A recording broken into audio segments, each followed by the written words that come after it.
What's up everyone? Welcome to another video by CGF. So today I would like to talk about the new iPhone flagship phones, the 12 Pro and the Pro Max. Is it worth the money? And if the answer is a big yes, then which one should you go for? Last year, iPhone released the iPhone 11 lineup. The iPhone 11 Pro and the Pro Max were the same.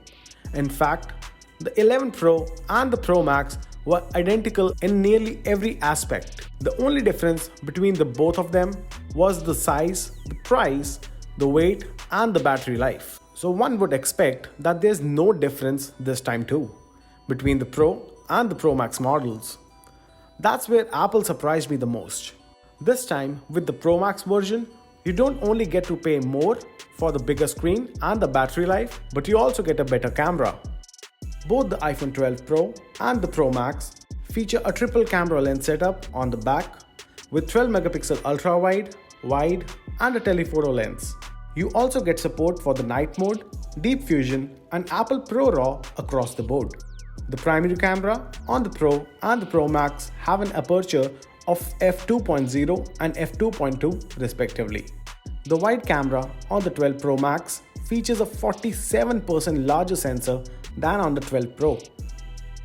Apple says that this difference in the sensor size makes a whopping 87% improvement in low light conditions. Let me stress this point out for you. Megapixels is not the game over here. It does not guarantee a better photograph. It won't give you the best shots on a phone. Many companies tout their megapixels of the camera. The smartphone camera aperture controls much of your photos' sharpness, exposure, brightness, and focus. So with the Pro Max model, you would get the best photographs out there. As every video and photo we click is meant to end up on social media, this thing won't matter a lot as all the photographs will be compressed at the time of uploading. The light detection and ranging is the latest feature added onto the 12 Pro and the Pro Max models. It's the extra cutout on the back of the camera module. It helps you to assess the depth, improving portrait mode photographs. You can also use it to play AR games. Many apps have been sprouting in this domain, helping you to measure stuff more accurately. This tech sends waves of light pulses out in a spray of infrared dots and can measure each one with its sensors, creating a field of points that maps out distances and can mesh the dimensions of a space and the objects in it. So now coming to the battery of the phones. 12 Pro has 2800 mAh battery, whereas the Pro Max model has around 3700 mAh battery.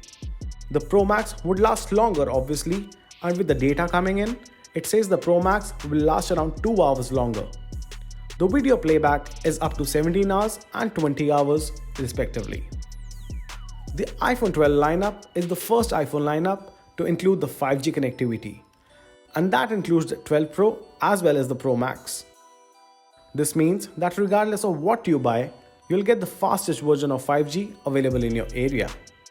Talking about the different variants, the iPhone 12 Pro retails for $999 for 128 gigabits of storage. For the 256, you have to spend around $1,100, and for the 512 gigabytes of storage, you have to fork out around $1,300. For the Pro Max model, it starts at $1,100 and goes up till $1,400 for the 512 gigabits of storage. Both the iPhone Pro and the Pro Max are available in 4 different colors: the Pacific Blue, the Gold, Graphite, and the Silver. The finish, processor, the IP rating are all the same on these models. If we say the downside of these models, the first thing comes to my mind is the stainless steel bumper on the sides of these phones. The paint would chip off, or you would leave a lot of fingerprints on these devices.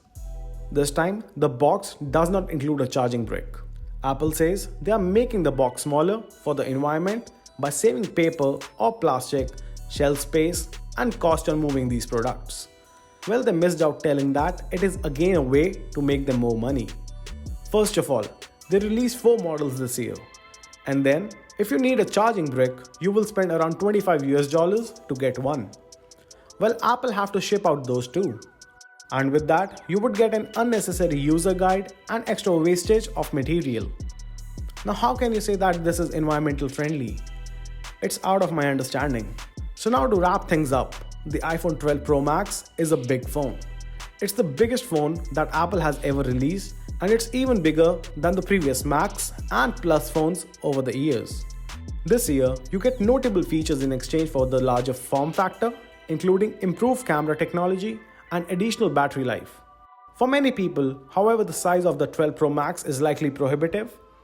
A lot of users aren't going to be able to use it with one hand, which could be a determining factor. The iPhone 12 Pro Max is also more expensive than the 12 Pro, which will factor into many people's decisions.